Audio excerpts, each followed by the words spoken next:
Olá, gente, seja bem-vindo, seja bem-vinda ao meu canal. Eu resolvi começar contando por que eu saí do seminário, depois de passar longos 4 anos estudando para ser um padre. Porque isso tem tudo a ver com o meu caminho até a psicanálise. É lá dentro que eu descubro quem eu sou, o que eu desejo fazer, o que eu quero construir para toda a minha vida. Buscando uma vocação, eu encontrei a minha própria vocação.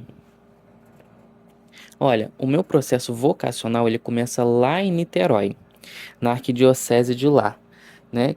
E durante um ano eu participei de todos os encontros vocacionais que aconteciam mais ou menos a cada um domingo por mês. Na época, eu e minha família, a gente morava lá em Saquarema, porque meu pai trabalhava lá, mas tínhamos casa em Duque de Caxias, né? Guarda essa informação porque lá na frente a gente volta para Caxias.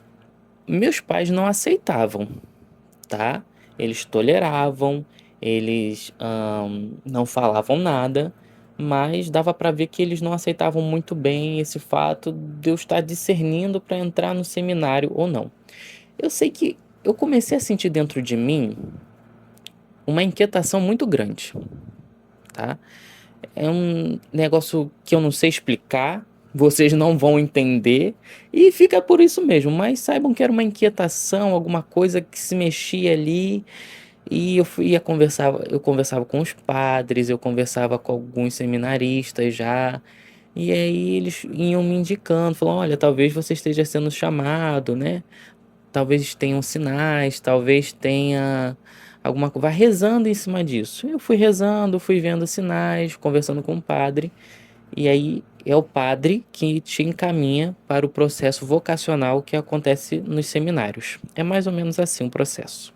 E sobre a falta de apoio da minha família, olha, eu achei muito positivo da parte deles, porque não me influenciou em nada, nem positivamente, nem negativamente. Porque o que acontece quando a família fica muito em cima? Geralmente a pessoa se sente pressionada a entrar para cumprir a expectativa da família, né? E quando a família coloca muita dificuldade, a pessoa se sente desmotivada a continuar, né? E alguns até brigam com a família. É coisa assim, é coisa séria, né? Tem pai que não quer ver o filho padre. Eu ia falar um negócio, mas deixa quieto. Ainda não tô pronto. Mas eu não entrei naquele ano. Fiz um ano de encontros, mas não entrei, né? Não estava pronto, não estava preparado, mas me convidaram a fazer mais um ano de discernimento vocacional. Não continuei em Niterói. Fui para Duque de Caxias, porque a minha família tinha se mudado. Lá ela saiu de Saquarema, volta para Duque de Caxias, porque meu pai fica desempregado, e aqui em Caxias nós temos casa, casa nossa. Em Saquarema era aluguel. E com isso eu começo um novo processo de discernimento vocacional na Diocese de Duque de Caxias. Se eu não me engano, foi em 2021 ou 2020 que eu entrei. Eu ingressei com 21 anos, então em agosto de 2021 eu entrei no seminário e aí virei oficialmente um seminarista. Assim, não foram só alegrias, também tiveram tristezas, tiveram dificuldades. É, eu imagino esse momento da minha vida mais como um escorrega, uma descida até o fundo do poço. Porque só quando eu bati lá no fundo do poço, que não tinha mais para onde descer, foi que eu me reergui e quando me reergui, acabei saindo do seminário. Então, assim, é nada de extraordinário, tá? Só crises atrás de crises e o que é normal e é o que é esperado desse processo. Mas de todas as crises, a pior de todas foi uma crise de consciência que eu tive. Nossa, mas assim, eu prefiro ter uma crise de eu prefiro ter uma crise espiritual, uma dúvida em relação a Deus, por que que Deus é assim, por que que ele não é dessa outra forma, Por que que os padres, por que que a vocação? Eu prefiro ter todo tipo de crise, menos crise de consciência, aquela que te divide em dois, que você não sabe o que fazer. Foi o que aconteceu comigo. Eu me vi diante de um muro que eu não conseguia dar a volta, eu também não conseguia escalar, eu não conseguia vencer esse muro, que era um bloqueio que tinha a ver com celibato. Exatamente. Cadê? Me perdi aqui, ó. Eu não conseguia fazer os sacrifícios necessários, gente, para sustentar aquele caminho, para sustentar aquela vocação. Fazer o quê? Eu sou humano, eu sou de carne e osso, gente. Não deu. E, e assim, eu coloquei um tempo para mim. Falei, até o final do ano eu tenho que encontrar uma resposta. Eu tenho que encontrar um caminho, eu tenho que dar um jeito, eu tenho que fazer alguma coisa, porque continuar no sacerdócio com essa crise, arrastando essa crise de consciência pro resto da vida, não dá. E aí os meses foram se passando, eu fui discernindo, fui pensando, e eu percebi que possivelmente viveria uma vida dupla como padre. Eu viveria uma vida dupla. Uma vida, digamos assim, eu viveria na Terra do Nunca, mas de vez em quando visitaria a Wendy, sabe? Tentando viver o melhor de dois mundos. E o que aconteceria de verdade é que eu só conseguiria migalhas desses dois mundos. Não viveria nem plenamente em um caminho e também não viveria plenamente outro caminho. Viveria assim, dividido, tá? E por causa dessa crise, eu coloquei esse limite. Até o final do ano, eu tenho que dar um destino para minha vida. Não encontrei resposta. E o seminário, o ser padre, naquele momento, para mim, perdeu o sentido. Porque se eu não consigo viver plenamente esse caminho, então para que que eu vou continuar nele? Para que que eu vou continuar investindo minhas forças, minhas energias, meu ânimo, a minha vontade nisso aqui? Né? Assim, não consigo, não dá, não é para mim. Eu vou viver uma vida dupla, sofrendo em dobro? Gente, jamais. Eu sofro. Eu sofro por muitas coisas, mas jamais sofrer além do necessário. E por isso eu fiz a minha monografia procurando responder esse vazio que eu sentia, essa falta de sentido que eu estava ali naquele momento da minha vida, né? Uma falta de sentido muito grande, um buraco. O que que eu vou fazer? Eu achei que eu fosse me tornar padre, que eu vestiria aquelas roupas bonitas, que eu celebraria a missa, que eu atenderia a confissão.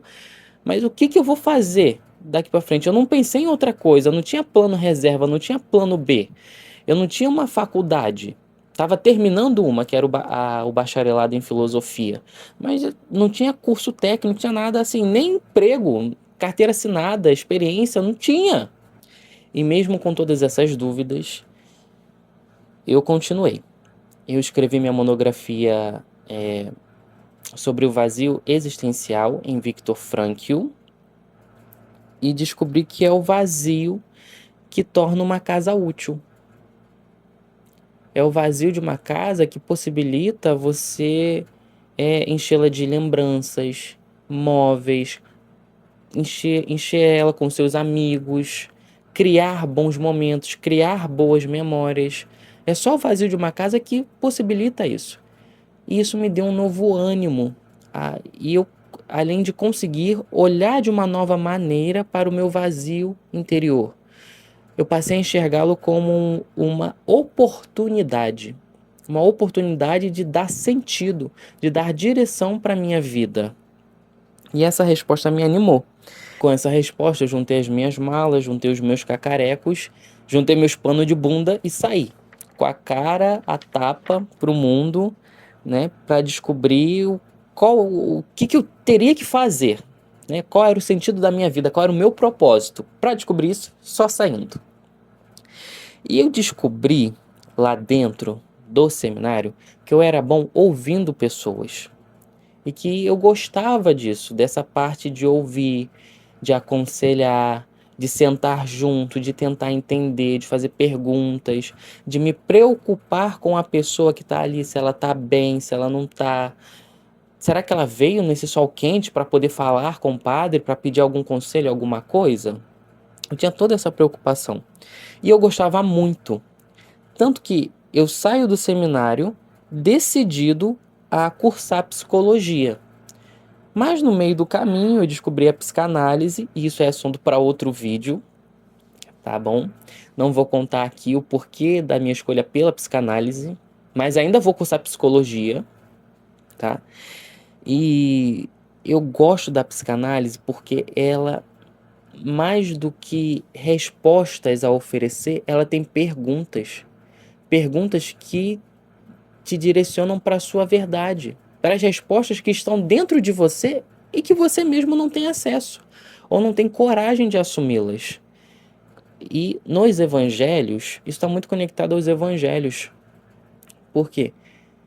Jesus, alguns milagres de Jesus nos evangelhos só começam depois da fala.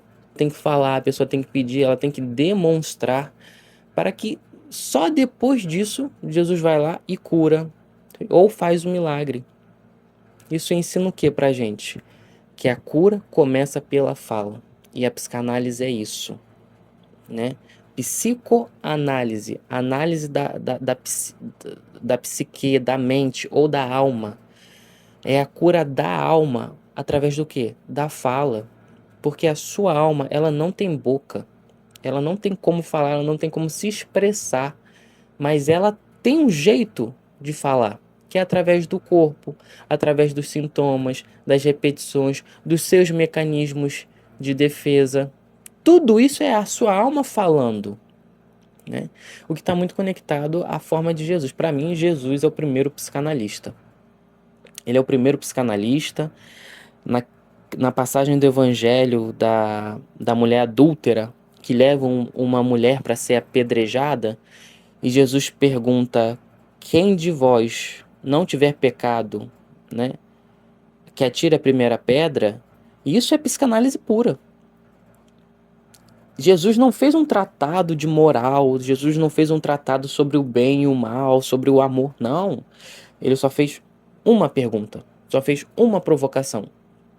E os homens, que já estavam com pedras nas mãos, começaram a sair, a começar pelos mais velhos. Por que pelos mais velhos? Porque eram os que mais tinham pecado. A consciência deles pesou muito mais e muito mais rápido do que a consciência dos mais jovens.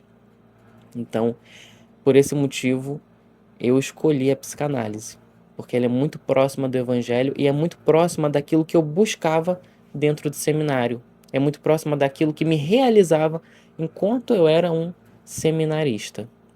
Então, muito obrigado por ouvir até aqui. Se você gostou, me ajuda curtindo, me ajuda comentando e compartilhando, tá bom? Porque daqui para frente, minha vida vai ser falar sobre psicanálise, vai ser ajudar as pessoas a ouvir os seus sintomas, a ouvirem os seus corpos, a ouvirem as suas almas e encontrar respostas que estão dentro delas, que não estão lá fora. Lembrei de uma frase de Santo Agostinho que está escrita lá no livro Confissões.